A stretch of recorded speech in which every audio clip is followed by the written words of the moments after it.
बघा इथं आता सेकंड प्रॉब्लेम दिलेला आहे आपल्याला. सेकंड प्रॉब्लेम काय आहे, फाइंड द व्हॅल्यू ऑफ, बघा इथं मी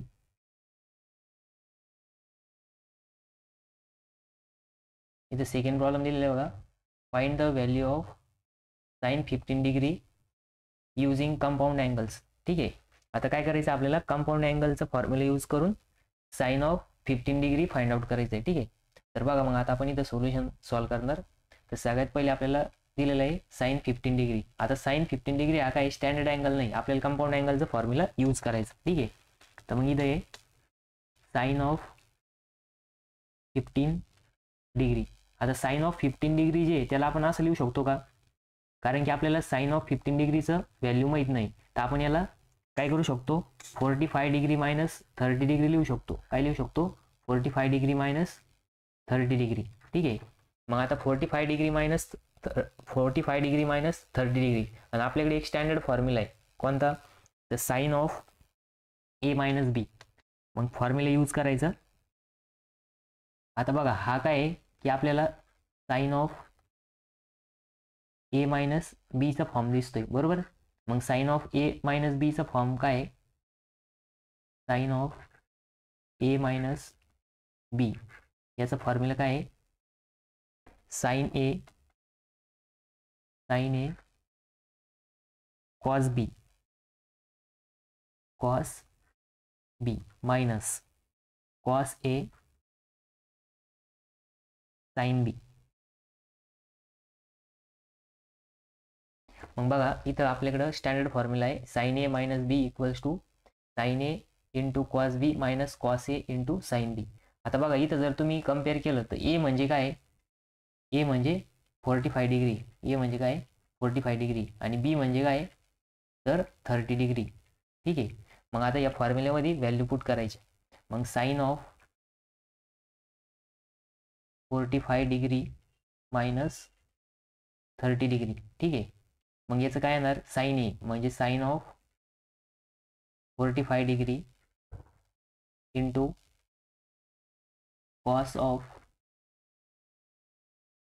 30 degree minus cos of A म्हणजे काय 45 degree into sine of B म्हणजे 30 डिग्री. ठीक आहे.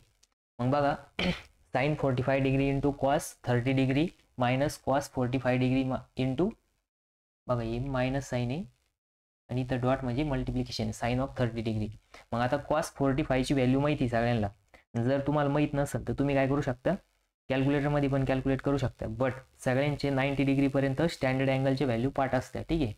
तर मग साइन ऑफ 45 डिग्रीची व्हॅल्यू किती आहे, तर साइन 45 येतं 1/√2. ठीक आहे. Into cos 30 degree. आता कॉस 30 डिग्री किती येतं, √3/2 येतं मायनस कॉस 45 काय आहे, कॉस 45 पुन्हा 1/√2 आणि साइन 30 1/2. ठीक आहे. मग बघा आता इथं काय मल्टिप्लिकेशन होणार. मग मल्टिप्लिकेशन जर झालं तर इथं काय होईल, आता 1 इंटू √3 येणार अपॉन 2 इंटू √2 काय येणार, 2 इंटू √2 येणार मायनस आता 1 इंटू 1 येणार. ठीक आहे. आणि डिनॉमिनेटरला 2 इंटू √2 येणार. ठीक आहे. आता इथं काय आहे की दोन्हीचा पण डिनॉमिनेटर सेम आहे. मग डिनॉमिनेटर जर सेम असेल तर वरती काय होणार, सबट्रॅक्शन होणार. ठीक आहे.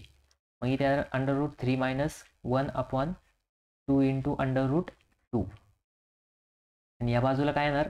आता बघा साइन ऑफ 45 डिग्री म्हणजेच काय होतं, साइन 15 डिग्री होतं. काय होतं, साइन ऑफ 15 डिग्री. मग साइन ऑफ 15 डिग्रीची व्हॅल्यू किती आली, √3 मायनस 1/2 इंटू √2 आली. ठीक आहे. मग हेच आपल्याला फाइंड आउट करायचं होतं. बघा तर कधी कधी इथं काय होतं, find the value of sine 15 degree using, इथं हे दिलेलं राहतं find the value of sine 15 degree without using calculator. तर विदाउट युजिंग कॅल्क्युलेटर म्हणजे काय करायचं, आपल्याला कंपाऊंड अँगलचा फॉर्म्युला यूज करायचा. जर तुम्ही असं सॉल्व्ह केलं तर तुम्हाला 2 पैकी 2 मार्क भेटेल. 1 मार्क फॉर्म्युल्यासाठी राहील. फॉर्म्युला चुकायचं नाही. फॉर्म्युला काय आहे, sine A minus B equals to sine A into cos B minus cos A into sine B. आणि ए म्हणजे 45 डिग्री, बी म्हणजे 30 डिग्री. मग sine 45 into cos 30 minus cos 45 into sine 30. मग साईन 45 काय 1/√2 इंटू √3/2 कॉस 30. ठीक आहे. मायनस 1 आता cos 45 1/√2 into 1/2. मग √3/2 इंटू √2 मायनस 1/2 इंटू √2. ठीक आहे. आणि मग साईन 15 डिग्रीची व्हॅल्यू काय आली √3 मायनस 1/2 इंटू √2 आली. ठीक आहे. तर यास जर तुम्ही सॉल्व्ह केलं तर तुम्हाला 2 पैकी 2 मार्क भेटले. ठीक आहे.